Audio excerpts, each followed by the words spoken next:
Greetings from the Idaho Bluegrass Association. This is Gary Eller speaking from Pickles Butte, Idaho. We have prepared a series of podcasts featuring bluegrass musicians who have deep roots and connections with Southwest Idaho who have gone on to become nationally prominent. This is a collaboration between the Idaho Bluegrass Association, the Idaho Songs Project, National Old Time Fiddlers, and Utah State University.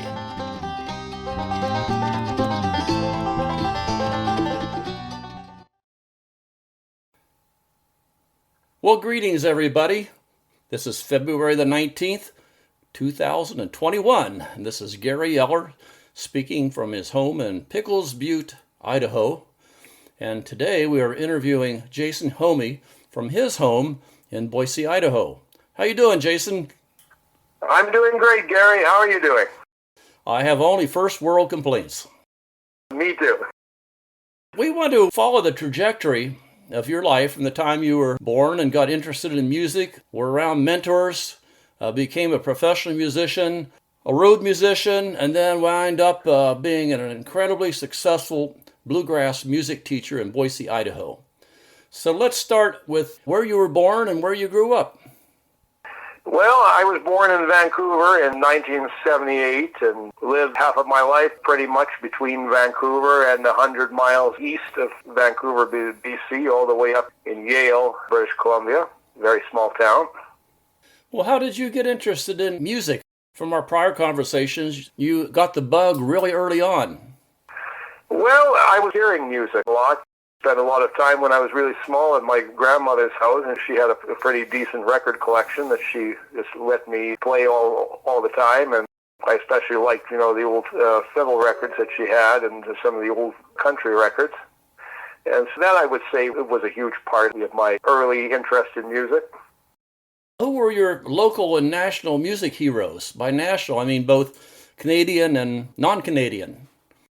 When I was a child, I always liked the Hank Snow records, and Ned Landry, fiddle player from the back east, Don Messer, and that kind of stuff.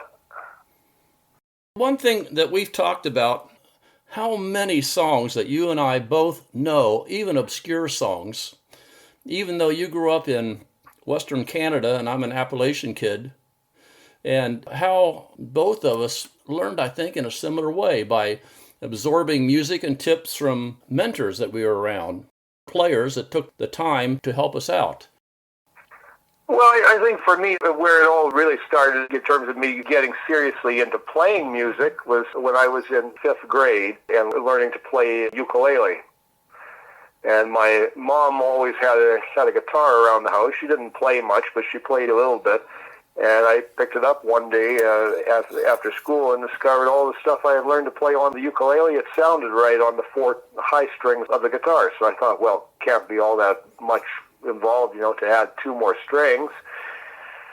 And then that banjo was always something I never heard a ton of, but it was always present in some of these old records or, TV shows. And it was always a sound that I always really, really liked. So got the idea, well, if I can go from ukulele to guitar, it shouldn't be all that much different to go to banjo. Well, I discovered that was wrong, but at least it gave me the inspiration. My 5th grade teacher, Don Olds, is still alive, and I just heard from him recently, and he's still writing songs, and he's 89 years old now. He's a real good source for, old-time music and bluegrass, and, all kinds of traditional genres. So definitely a lot of exposure there from him to all kinds of tunes. And I think some of that helps to explain these overlaps in our repertoire. Would you say you're mostly self-taught? Yes, definitely with guitar and banjo, had assistance from various people along the way. You told me that you moved to Yale, which is a small town in inland British Columbia, in 1989 when you were in the 6th grade. What was the music scene like around you in Yale? Yale is such a small town, it's only about 300 people. Where I went for high school was the next town over, Hope, which is about 15 miles west of Yale. And we had to, always take the bus, and that would take about 45 minutes each way with all the stops along the way. Not much music actually going on at the time in Yale when I first moved there, but certainly music going on in Hope. There was a local bluegrass band that had formed, from some people who had moved from, Vancouver area. Great banjo player, Chris Stevens. They used to hold these kind of jam performances on Friday and Saturday afternoons in a coffee house kind of setting, and so I used to go down and listen to them all the time, and that was a huge influence on my playing. Perhaps that's how your serious interest in bluegrass got started. Yes, that got me in the thick of bluegrass, because prior to that, I, had a general interest in, instruments like banjo, mandolin, fiddle, though I never really learned to play fiddle. Then to discover this form of music where all these kinds of instruments that always interested me were kind of featured front and center instead of being put in the background. They weren't novelty instruments in this context. They were the main lead instruments. So I was hooked immediately. Let's hear a song that Jason wrote and recorded in 1997. It's called the Fraser Canyon Chimes, and on it he played banjo, guitar, and bass with Gordon McConnell playing dobro. It was recorded at Gordon's attic in Port Alberni, British Columbia on Vancouver Island.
Well, one thing I've talked about in the past is that the bluegrass vocabulary around here is powerfully influenced by Flatt and Scruggs, as was mine back in West Virginia.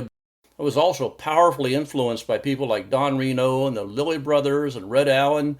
And it seems as though when I bring up some of those songs here, like as not, people have never heard of them. Can you talk a little bit about how the bluegrass vocabulary compares here to where you grew up? Ever since I first moved to Boise, I quickly became part of the center of some of the aspects of the bluegrass music scene here, so I think my perspective on this might be a little bit skewed. And running beginner and intermediate jams in downtown Boise, I've been responsible for some of the repertoire that people are picking up. So I'm not too familiar with everything that was going on in Boise before I moved here, though. Well, it's something that I noticed when I lived in New Mexico, too, that people obviously had studied Flatt and Scruggs a lot, but not so much the rest of the bluegrass universe. Right. People around me were very eager to lend me records or record records onto cassette tapes, for me to have, to listen to and all that. So it was a variety of different stuff that I was exposed to in the beginning. Certainly included Flatt and Scruggs, Reno and Smiley, Stanley Brothers, more recent stuff, at least at that time, Peter Rowan and Del McCurry, Tony Rice, all of that.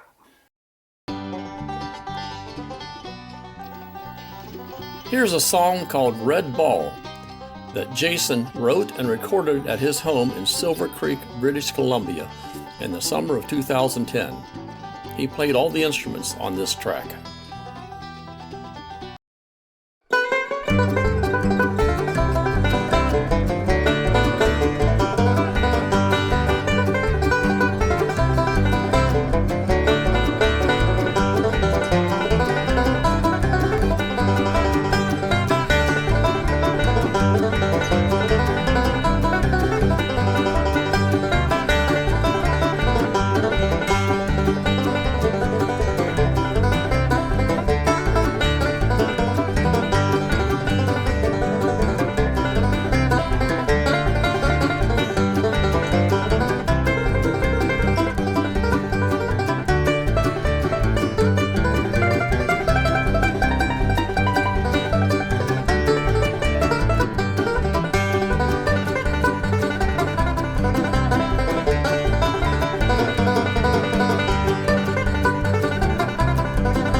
Well, Jason, at some point you left home and became a professional musician and toured the country for some years. Can you talk about that part of your life?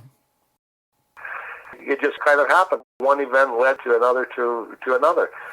I was at a bluegrass jam all the way up in Lytton, BC, which is yet an even more obscure place from where I'm from. And there were some people visiting there from the coast. They had some friends in Vancouver that were looking for another band member, and they weren't exactly sure what instrument they wanted, but it was kind of like a Celtic type of band. And they thought, well, these people might be interested in a banjo player. So that got me a little bit more part of the Vancouver scene, joining this band from Vancouver. The band's name was Pridewind. And then that got me into, more of that kind of Celtic / bluegrass overlapping genre that seemed to be popular at the time in the mid to late 90s in BC. And it was through that I got recommended to the Clumsy Lovers. And how long were you with the Clumsies?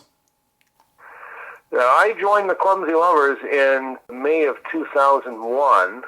And the band still technically exists, but it's been now at least 4 years since we've done a performance. Let's listen to the Clumsy Lovers song, Better Me, from their 2004 CD, After the Flood. Listen for Jason's break that incorporates the bluegrass banjo classic Train 45 into the song. It's an example of how the Clumsies introduced an element of bluegrass to a new audience, and some of them may have delved deeper into the bluegrass genre. And it's a reminder that Bill Monroe was a revolutionary, not a traditionalist, when he purposely created the classic bluegrass sound less than 80 years ago.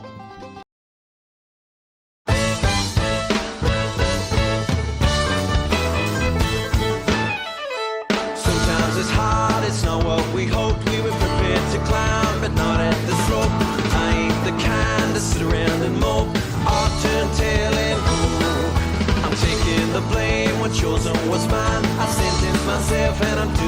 in time. I'm pleased to report, so far I feel fine. I think it's the first sign of a better me. You just got to meet a better me. So steadfast and sweet, ever gripping, I'm preening, I'm blessed, redeeming. And a better me is gonna sweep you off your feet. I'm angry as hell, I'm guilty of sin. I like where I am and I hate where I've been. I'm getting reborn, I'm doing me in. Tell my next of kin, but a better me, or you just got to meet a better me. So steadfast and sweet, ever gripping, I'm preening, I'm blessed, redeeming. And a better me is gonna sweep you off your feet.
It's gonna sweep you off your feet.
Well, you were telling me about one interesting event that happened while you were on the road with the Clumsy Lovers. Yes, this was how I met my wife. It was actually very shortly after I joined the Clumsy Lovers. She saw me play in one of our shows in Salt Lake City, and just over the number of years, we got to know each other. And then I finally proposed to her on stage at a show in Salt Lake in 2010. That's pretty romantic. We've had many people propose on stage during our shows, so I thought, well, if they can do it, I can do it too. Well, the course of history would be different if Renee had said no. Well, it kind of put her on the spot, but I was pretty confident that she was going to say yes. But I think the rest of the band was a lot more nervous than I was about this. I don't believe there's anybody, since you've been in Southwest Idaho, that's made a bigger impact on the bluegrass scene than you have. I've been doing a lot of interviews of people here in the 80s. And there are a few names that keep popping up. Mike Bond is one of those. People speak with great reverence about how inspiring he was as a banjo player. So I believe you are the Mike Bond of this current generation. How do you think IBA can help promote younger musicians get interested in bluegrass and other traditional music forms? I think it's mostly making the music available to them, whether that's directly bringing it to them, having opportunities for concerts or cultural events in elementary school, anything like that. Or just anything from having more of a presence at big events like Tree Fort Festival, just making it a visible part of the general community and environments that are open to children and are kid-friendly. Well, the music scene's always evolving, including bluegrass. Let's get your crystal ball of what the overall bluegrass and traditional music scene will be like in 20 years. I do see it as being more of a mixture, of different genres and different influences than what it perhaps is now. Everything is always morphing, so we may not always be calling it bluegrass or old time or stuff like that. But I think the important thing there is, just the familiarity with the traditional styles and songs, some of the must-know kind of fiddle tunes. As long as those are surviving, I think we are in good hands. The scene might morph in the next 5 or 10 or 20 years, and also that connects with bringing the younger generations of people into it. I think it's just finding any way to expose people, to the traditional songs. And I think even the Clumsy Lovers, basically a kind of a rock band, with bluegrass influences and Celtic influences there, but there's stuff that people recognize, traditional songs that we play that gets into people's heads. I know for sure that there are people who have directly gotten into bluegrass as a result, of being exposed to the Clumsy Lovers, even though the Clumsy Lovers are not bluegrass per se. Well, Treasure Valley is mightily fortunate to have had you arrive when you did. Thank you, my friend, on behalf of all of the bluegrassers around here, including the many, many people that you've taught that probably didn't even know the word bluegrass. Thank you, Gary. I see you with your 2 young sons who are around music all the time. Occasionally see a Facebook posting of them with a ukulele or something in their hands. So you're doing the right thing, my friend.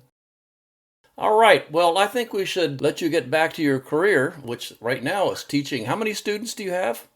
Oh, let's see. It's probably about 36, 37 right now, teaching, I think, about an average of 24 lessons a week or so. Wow, that's amazing. Do you have any closing comments you'd like to add as we wrap up this interview? Not too much I can think about, but definitely, my way of passing music on to my children is, I think, kind of the same way that it was passed on to me. I just being around it, being exposed to it and having the freedom to listen to it and making the time to listen to the music. I think that's all very important. Thank you, Jason. We appreciate your sharing some vignettes of your musical life. Here's to picking and singing very soon. Yes, we are all looking forward to that. Thank you, Gary.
Cicadas fly down on my way where the storm never dies. My darkest night will turn to day where the storm never dies. Never sands, never swag, never melody, no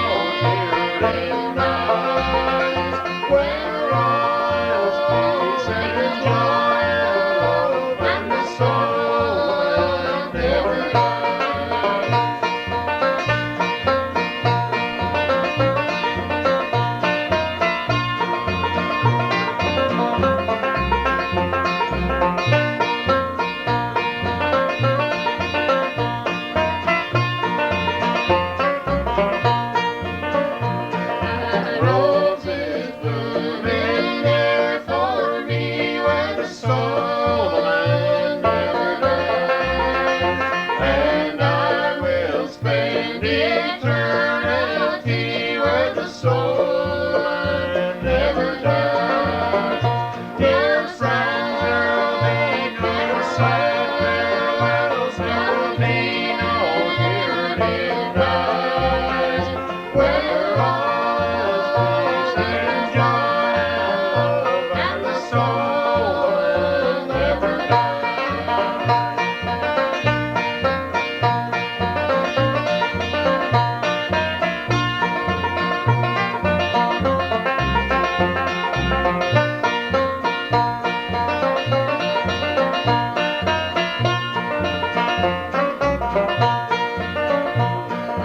love like beams across the foam where the soul man never dies. It shines through like the shores of home where the soul man never dies. Never fight, no sad farewells, there'll be no yearning